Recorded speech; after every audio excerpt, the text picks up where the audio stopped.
사흘째 되던 날 갈릴리 가나에 혼례가 있어 예수의 어머니도 거기 계시고 예수와 그 제자들도 혼례 청함을 받았더니 포도주가 떨어진지라. 예수의 어머니가 예수에게 이르되 저들에게 포도주가 없다. 여자여, 나와 무슨 상관이 있나이까? 내 때가 아직 이르지 아니하였나이다. 그의 어머니가 하인들에게 이르되 너희에게 무슨 말씀을 하시든지 그대로 하라. 거기에 유대인의 정결 예식을 따라 두세 통 되는 돌 항아리 6이 놓였는지라. 예수께서 그들에게 이르시되 항아리에 물을 채우라.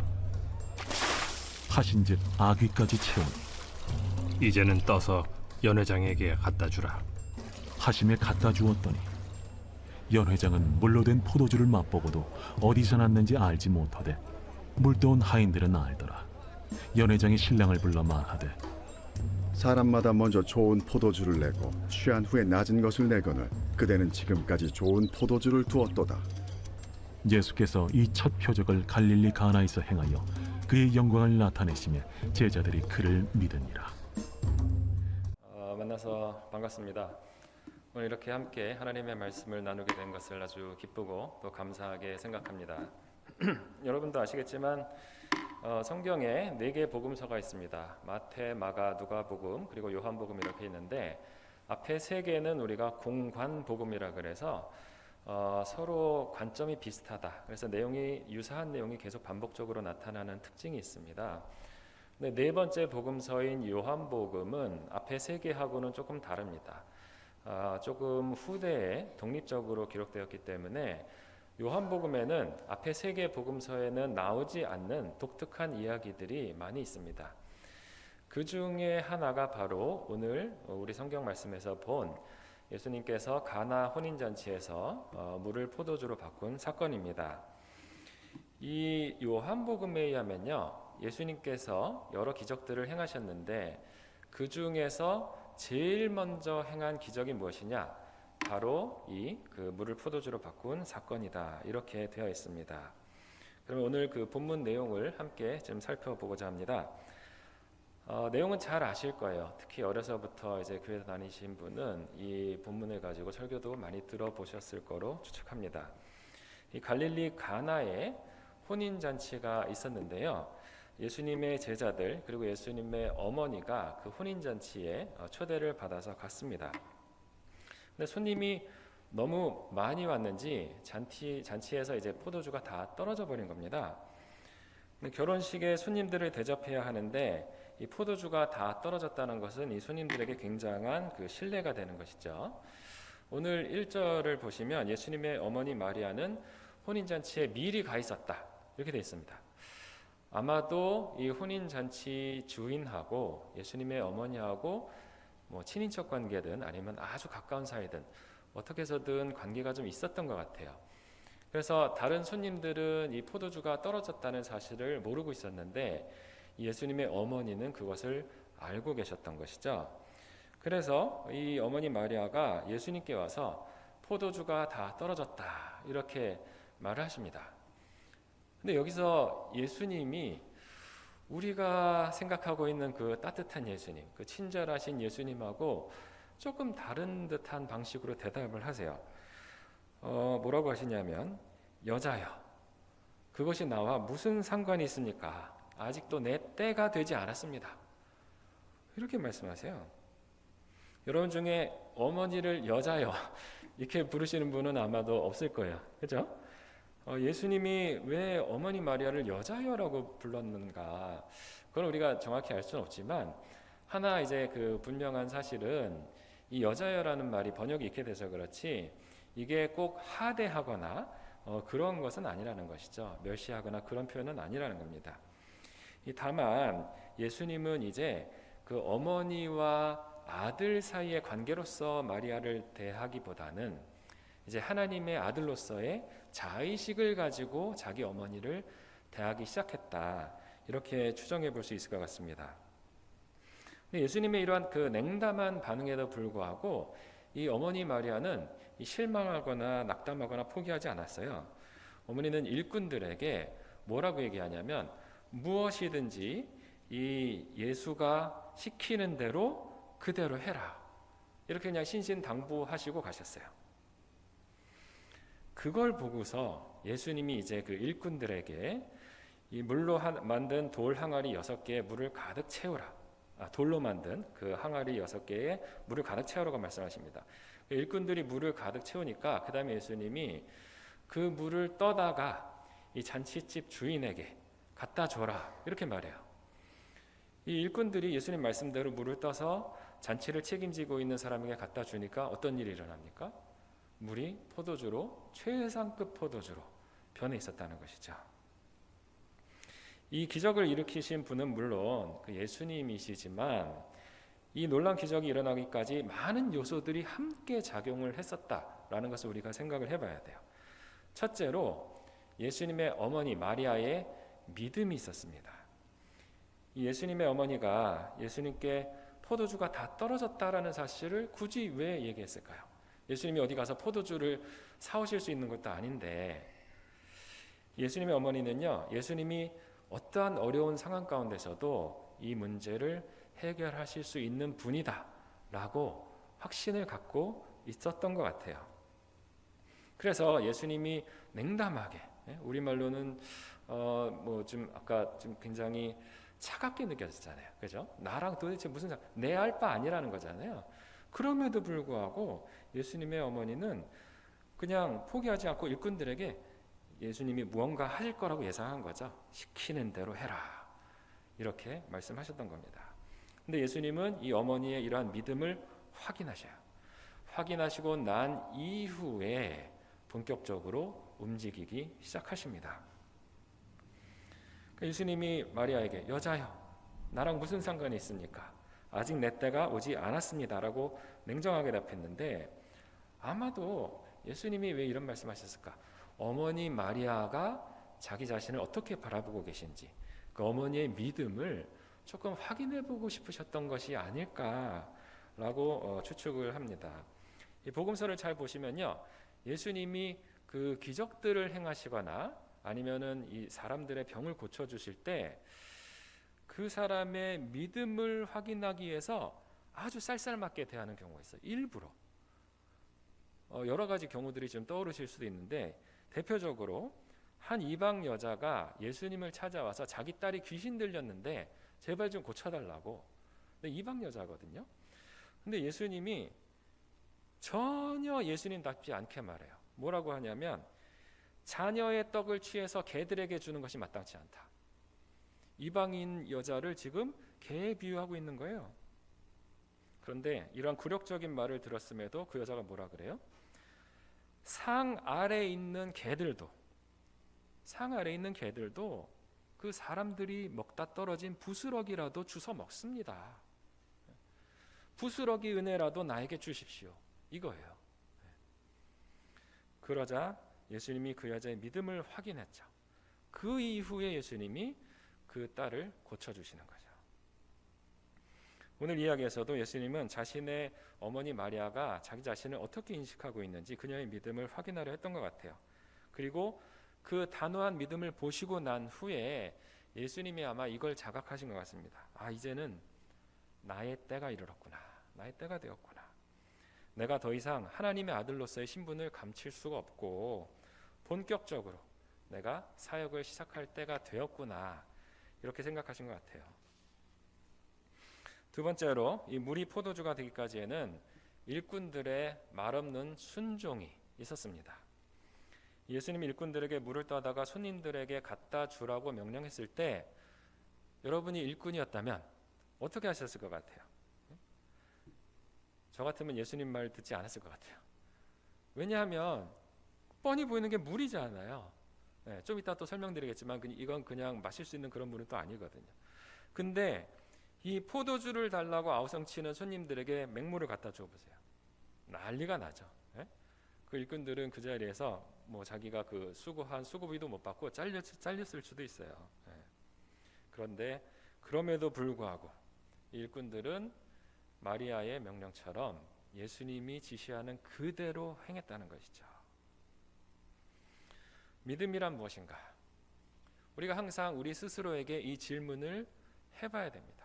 나는 도대체 무엇을 믿고 있는가? 믿음이란 무엇인가? 이 결과가 뻔할 것 같지만 그 뻔한 결과대로 시행하는 것은 믿음이 아니죠. 그죠?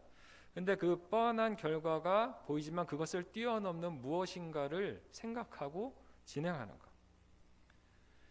결과가 안 될 것 같지만 그럼에도 불구하고 예수님의 말씀이라면 무조건 따르는 것. 이게 믿음이죠. 이렇게 예수님의 명령을 무조건 따르기만 하면 그 결과는 예수님이 책임지시는 거예요. 책임지시는 거예요. 우리에게 책임이 있는 게 아닙니다. 우리는 순종만 하면 돼요. 그 뒤는 예수님께 맡겨버리면 됩니다.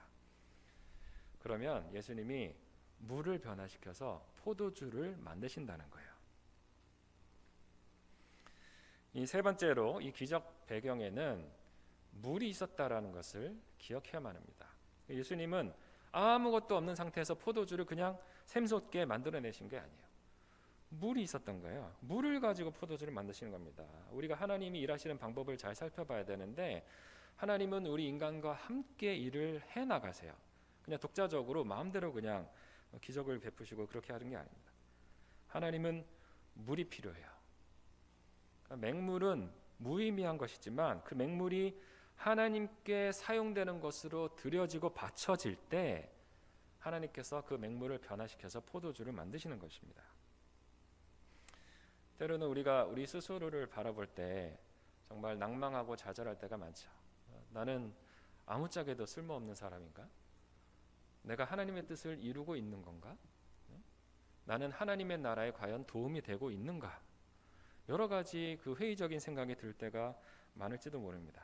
그러나 우리가 하나님께서 사용하시는 맹물로 우리 자신을 드릴 때 그때 하나님께서 우리를 변화시키셔서 하나님의 사람으로 세워주시는 것이죠. 그러기 위해서 우리는 그 예수님의 어머니처럼 예수님을 전폭적으로 믿고 신뢰해야 하고 일꾼들처럼 예수님의 말씀에 무조건 따르고 순종할 줄 알아야 되고 또 포도주로 변화된 물처럼 우리 자신을 하나님께서 사용하실 수 있도록 헌신하고 내어 드려야 하는 것입니다. 그러할 때야 하나님은 우리를 변화시키셔서 하나님 나라의 일꾼으로 세워주시는 것이죠. 자, 여기까지가 이제 보통 가나 혼인잔치의 본문을 가지고 설교할 수 있는 보통 일반적인 생각들인 것 같아요. 근데 이부터 조금 더 복잡한 내용을 좀 말씀드리려고 하는데 어렵진 않지만 한번 잘 들어주시기 바랍니다. 오늘 가나 혼인잔치에서 예수님이 그 물로 포도주를 만든 사건은요, 그냥 단순히 하나의 기적 이야기가 아니에요. 이 이야기는 그 예수님이 기적을 행하실 수 있는 놀라운 분이다.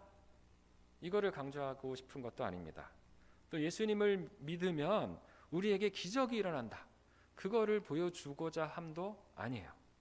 오히려 기적보다 더 중요한 그 이상의 의미를 담고 있습니다. 오늘 말씀 보시면 이 혼인잔치의 시간적 배경이 사흘째 되는 날 이렇게 되어 있어요. 사흘째 되는 날, 하루 이틀 사흘.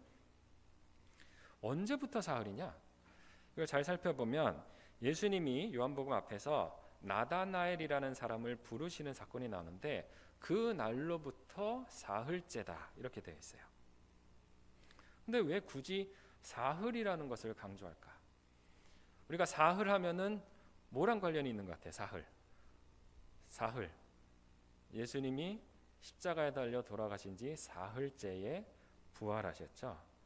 그러니까 예수님께서 행하신 이 첫 번째 기적을 예수님의 부활의 영광과 지금 연결을 시도하고 있는 겁니다.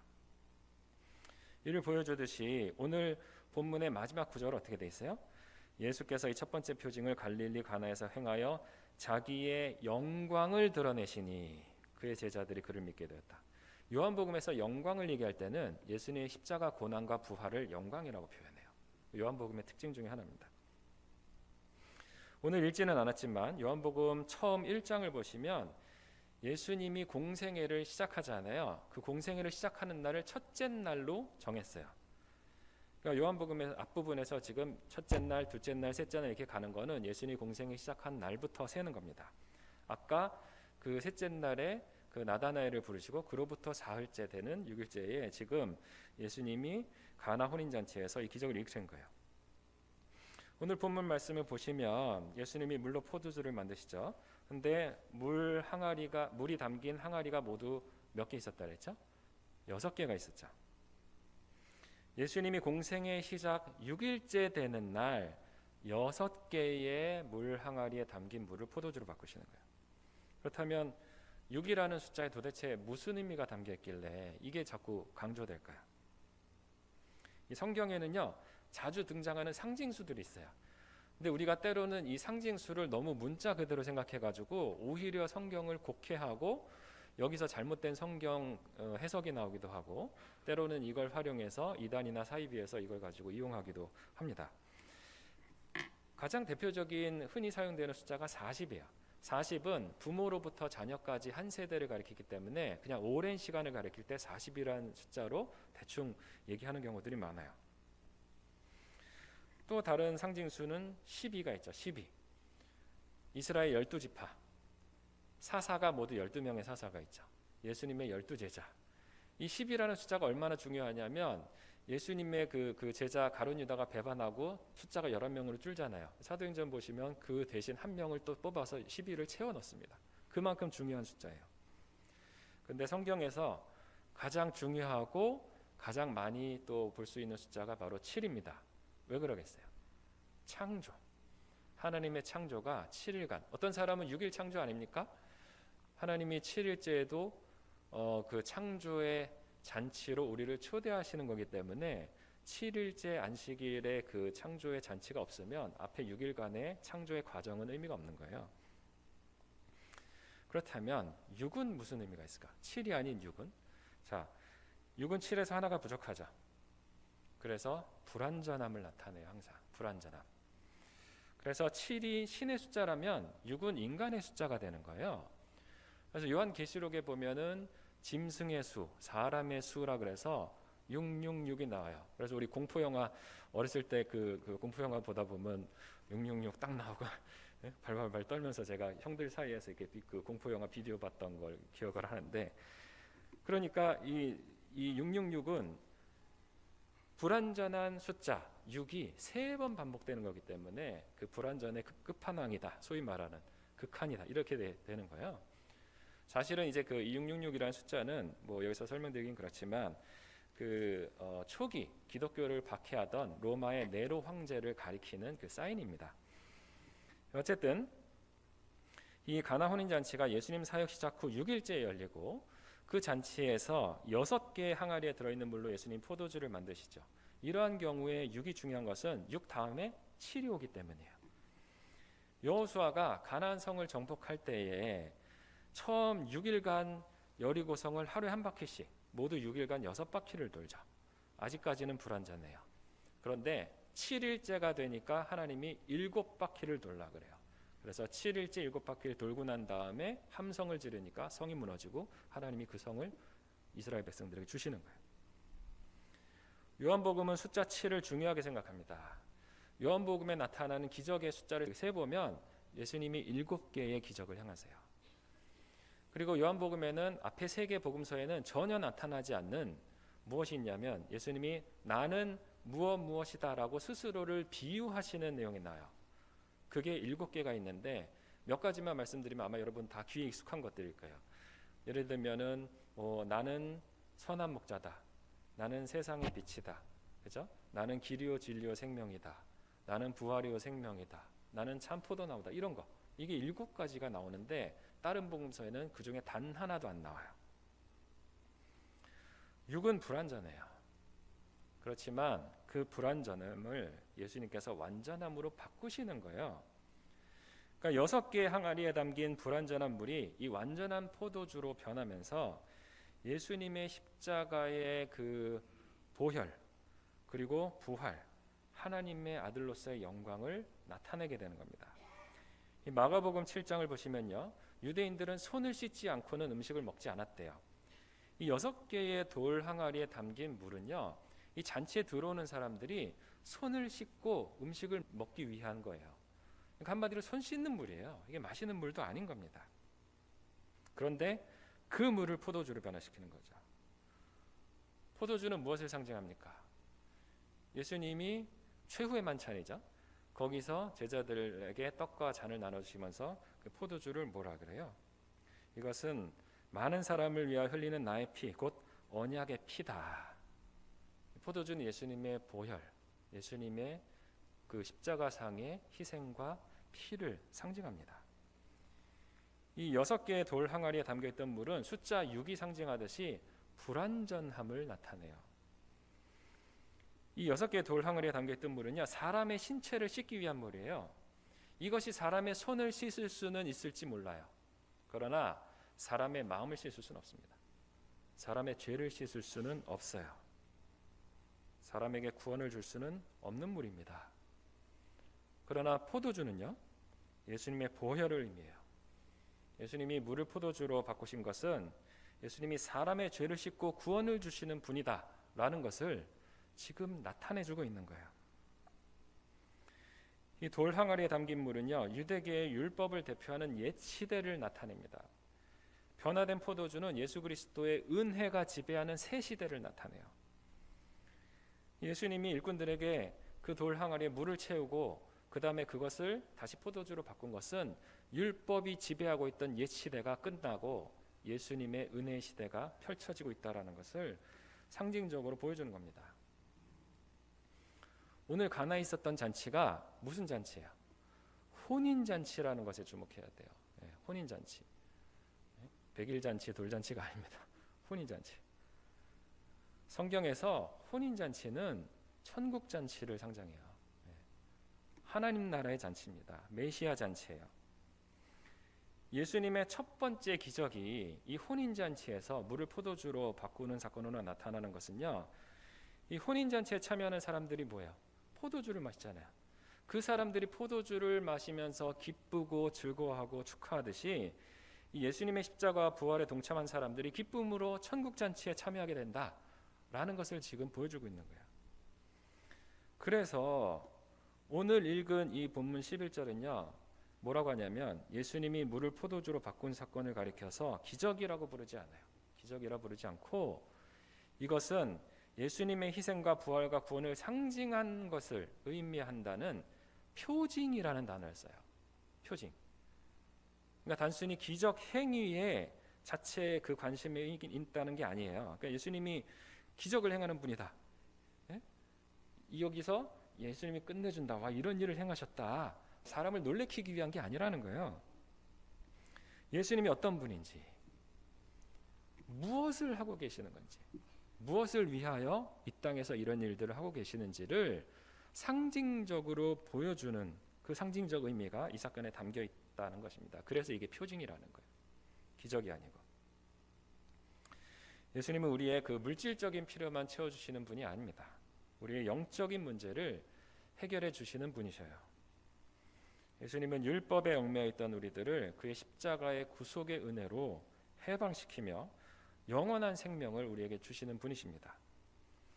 오늘 읽은 이 가나 혼인잔치의 사건은요, 예수님의 기적의 포인트가 있는 것이 아니라 앞으로 예수님께서 이 포도주로 상징되는 보혈의 피를 흘리시고 십자가에 돌아가신 후에 다시 부활하셔서 하나님의 아들로서 영광을 받으시게 된다는 것을 지금 예표해 주는 거예요.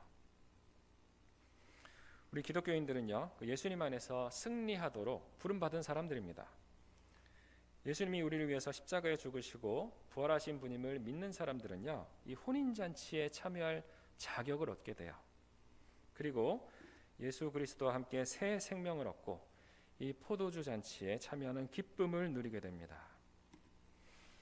오늘 이야기에서 마지막으로 하나 주목할 점은요, 예수님이 물을 포도주로 만든 사건에 대한 증인이 누구냐는 거예요. 누가 이것을 목격했느냐. 놀랍게도 그 증인은요, 예수님 어머니도 아니고 예수님 제자도 아니고 그 혼인잔치의 주인도 아니고 누구예요? 말없이 순종했던 일꾼들이었습니다. 그 사람의 이름도 없어요. 그 일꾼들의 이름도 나오지 않습니다. 9절은 이 사실을 아주 대조적으로 강조해서 말하고 있어요. 잔치를 맡은 이는 포도주로 변한 물을 맛보고 그것이 어디에서 났는지 알지 못하였다는 거예요. 잔치의 주인은 몰랐다는 거예요. 그런데 뭐래요? 물을 떠온 일꾼들이 알았다는 거예요. 일꾼들은 알았다. 구약 성경에서 뭐 신약도 마찬가지지만 우리가 알다라는 단어를 쓸 때 이것이 남녀 간의 성관계하는 것도 알다라고 표현하는 거예요. 그러므로 남녀가 서로 성관계를 통해서 더 깊이 친밀히 알아가는 것이 알다라는 거예요. 관계적인 의미인 겁니다. 요한복음 17장 3절을 보시면 영생이 무엇인지 설명하고 있는데, 영생은 하나님을 알고 하나님께서 보내신 예수 그리스도를 아는 것이 영생이다라는 거예요. 우리 생각에 그 믿는 게 영생이라고 그랬잖아요. 우린 보통 믿어야 구원받는다. 믿음이랑 연결시키는데 아는 것과 영생을 지금 연결시키고 있다는 거예요. 그래서 여기서 말하는 하나님을 알고 예수 그리스도를 안다는 것은 단순한 지식이 아니에요. 지식이 아니고 주님과의 깊은 관계성 속으로 들어가는 것을 말하는 겁니다. 그게 진짜 믿음이고 진짜 암이고 그것이 우리를 영생으로 인도한다는 거예요. 오늘 본문 이야기는요, 예수께서 영광을 드러내셨고 제자들이 그를 믿게 되었다는 말로 결론을 맺고 있습니다. 따로 언급되지는 않았지만 물이 포도주로 변한 것을 직접 목격한 이 일꾼들도 나중에 아마 예수님을 믿게 되지 않았을까 추측해 볼 수 있어요. 하나님 나라의 비밀은요, 말씀에 순종하는 사람, 그리고 더 나아가서 예수 그리스도를 알고 믿는 사람에게 허락됩니다. 그리고 그러한 사람은 예수 그리스도를 아는 삶, 그러니까 그와의 인격적인 만남의 관계성 속으로 들어가는 축복을 누리게 돼요. 그러한 사람은 혼인잔치에 참여해서 신랑이신 예수 그리스도와 함께 기쁨의 포도주를 마시며 나중에 예수 그리스도의 부활의 영광에 동참하는 기쁨을 누리게 될 것입니다. 여러분이 바로 그 잔치의 주인공이 되어보지 않으시겠습니까? 기도하겠습니다. 은혜로우신 하나님 감사합니다. 율법의 속박 아래 놓여있던 우리들을 이 은혜의 천국 잔치로 불러주셨으니 참으로 감사합니다. 예수님이 하나님의 아들이심을 믿은 마리아처럼 또 말씀에 순종한 일꾼들처럼 우리도 주님을 믿고 또 순종하여서 주님과의 인격적인 아름다운 관계 속으로 들어갈 수 있도록 우리를 이끌어 주시옵소서. 그래서 기쁨의 포도주를 마시며 주님의 부활의 영광에 동참하는 우리 모두가 다 될 수 있도록 은총 베풀어 주시옵소서. 예수 그리스도 이름으로 기도하옵나이다. 아멘.